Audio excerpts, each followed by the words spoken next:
தலைமைச் செயலகத்தில் சட்டத்தை மீறி வருமான வரித்துறையினர் சோதனை நடத்தியிருப்பதாக அதிமுக நாடாளுமன்ற உறுப்பினரும் செய்தி தொடர்பாளருமான எஸ்.ஆர். பாலசுப்ரமணியன் கூறியுள்ளார். கோவையில் செய்தியாளர்களிடம் பேசிய அவர், சோதனையின் போது துணை ராணுவ படையினரை அழைத்துச் சென்றதையும் ஏற்றுக்கொள்ள இயலாது என்று தெரிவித்துள்ளார்.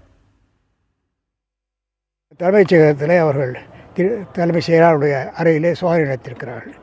தலைமைச் செயலகத்தை அவர்களாக நுழைந்து சோதனை நடத்துவது என்பது ஏற்றுக்கொள்ளத்தக்கல்ல, தவறான முன்னுதாரணம். தலைமைச் செயலகத்துக்குள்ளே நுழைவதற்கே அவர்கள் அனுமதி பெற்றிருக்க வேண்டும் என்பது ஒன்று. ரெண்டாவது, உள்ளே துணை இராணுவ படையினை அழைத்துச் சென்றது அதை விட தவறு. அவர்களும் எப்படி சென்றாலும் எனக்கு புரியல. தமிழக காவல்துறையுடைய துணை கேட்டுப்பட்டிருக்கலாம். நேரடியாக கோட்டையில் யார் இருக்கிறார்கள், நிர்வாகத்தில் யார் முக்கியமானோ அவரிடத்தில் பேசி நாங்கள் சோதனையிட வருகிறோம், சோதனை வந்து விட்டோம், நாங்கள் எங்களுக்கு எல்லா விதமான ஒத்துழைப்பு நல்க வேண்டும் என்று கேட்டுக்கொண்டு அது முறையாக இருந்திருக்கும். அதை விட நேரடியாக அறைக்குள்ளே இவர்கள் போவது, துணை இராணுவத்தை அழைத்துச் செல்வது என்பது ஏற்றுக்கொள்ளத்தக்கதல்ல, தவறான ஒன்று.